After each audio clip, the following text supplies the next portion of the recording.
तो न्यूजीलैंड के खिलाफ टीम इंडिया ने अपने घर का सबसे कम स्कोर बनाया है। आज तक इंडिया कभी भी 46 रनों पर अपने घर पर ऑल आउट नहीं हुई थी। कम से कम 50 तो बनाए दिए थे, 50 से ज्यादा ही बनाए थे। इंडिया में जो इंडिया का लोएस्ट स्कोर था ना इससे पहले, वो 37 साल पुराना था। 1987 में वेस्ट इंडीज के खिलाफ 75 रन। लेकिन आज तो हमने उसको भी, अपने ही रिकॉर्ड को तोड़ दिया। सिर्फ 46 रनों पर हमारे बड़े बड़े कागज के शेर ढेर हो गए। तो ऐसे में मैं आपको बताने जा रहा हूं कि आज से पहले जब जब टीम इंडिया ने टेस्ट में इतना घटिया प्रदर्शन किया है, क्या इंडिया वापस बाउंस बैक कर पाई है? क्या लो स्कोर बनाकर भी इंडिया जीत पाई? क्योंकि कई सारी टीमें हैं ऐसी जो ऐसे 50-60 पे ऑल आउट होकर भी मैच में वापस आई हैं और मैचेस जीते हैं। लेकिन इंडिया का क्या रहा है?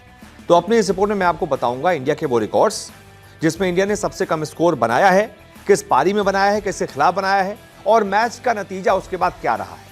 क्या टीम इंडिया बाउंस बैक कर पाई है या नहीं? तो इंडिया का जो टेस्ट में सबसे कम स्कोर है वो है 36 रन ऑस्ट्रेलिया के खिलाफ।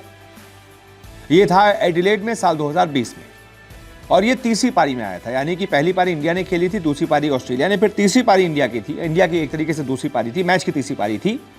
उसमें इंडिया 36 रनों पर ऑल आउट हो गई थी और नतीजा मैच का रहा था हार। यानी वो मैच तो कम से कम इंडिया नहीं जीत पाई थी। उसके बाद इंडिया का टेस्ट में दूसरा लोवेस्ट स्कोर है 42 रन इंग्लैंड के खिलाफ लॉर्ड्स में 1974 में। यह भी तीसरी पारी थी मैच की, और यहां पर भी इंडिया को हार ही मिली थी। यानी यहां से इंडिया बाउंस बैक नहीं कर पाई थी।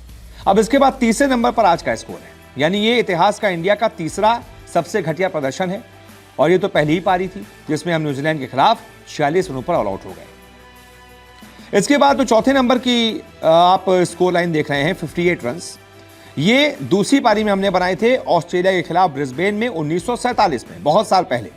लेकिन मैच का नतीजा हार हुआ था, क्योंकि हम 58 रन पर ऑल आउट हो जाएंगे तो ऑस्ट्रेलिया में तो हरा ही नहीं पाएंगे, जाहिर सी बात है। और उसके बाद पांचवा लोएस्ट स्कोर भी इंडिया का 58 ही है।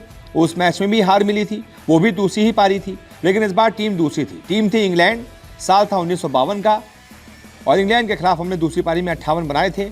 अब इतना छोटा आप स्कोर बनाएंगे तो मैच तो आप नहीं जीत पाएंगे। इसी तरीके से एक दो स्कोर आगे इंडिया के और भी हैं, 66 रन भी है, 77 रन भी है, लेकिन वो सब के सब उसके आगे जो नतीजा है ना, वो हार है। यानी कि 7 से 8 बार इंडिया 100 से पहले ऑल आउट हो चुकी है। हर बार इंडिया को हार ही नसीब हुई है आज से पहले। अब क्या यहां से इंडिया एक चमत्कार कर पाएगी? क्या यहां से इंडिया मैच जीत पाएगी? पहली पारी में न्यूजीलैंड को कम पे आउट करके अपनी दूसरी पारी में बड़ा स्कोर बना सकती है, और फिर उसके बाद न्यूजीलैंड को दूसरी पारी में कम पे आउट कर सकती है। बिल्कुल पॉसिबल है। लेकिन हमें यह भूलना नहीं होगा कि भाई सामने चैंपियन टीम है न्यूजीलैंड, हल्की टीम नहीं है। चैंपियन है WTC की, एक बार WTC जीत चुकी है, टेस्ट का वर्ल्ड कप जीत चुकी है, और उसको आपने एक ऐसा मौका दे दिया है कि वो इतनी आसानी से अब आपको मौका नहीं देगी। वो मैच जीत चुकी है लगभग, नतीजा उसको पता है, उसके फेवर में औपचारिकताएं बाकी हैं। उसको एक बड़ा स्कोर बनाना है, उसके बाद इंडिया को दूसरी पारी में ऑल आउट कर देना है। हालांकि आसान वो भी नहीं होगा, लेकिन उसके चांसेस ज्यादा हैं। तो जो मैंने बीच में नतीजे के आगे डॉट डॉट लिख रखा है, यहां पर आप बताइए जीत आएगा, हार आएगा या ड्रॉ आएगा? यहां से आपको क्या नतीजा दिख रहा है?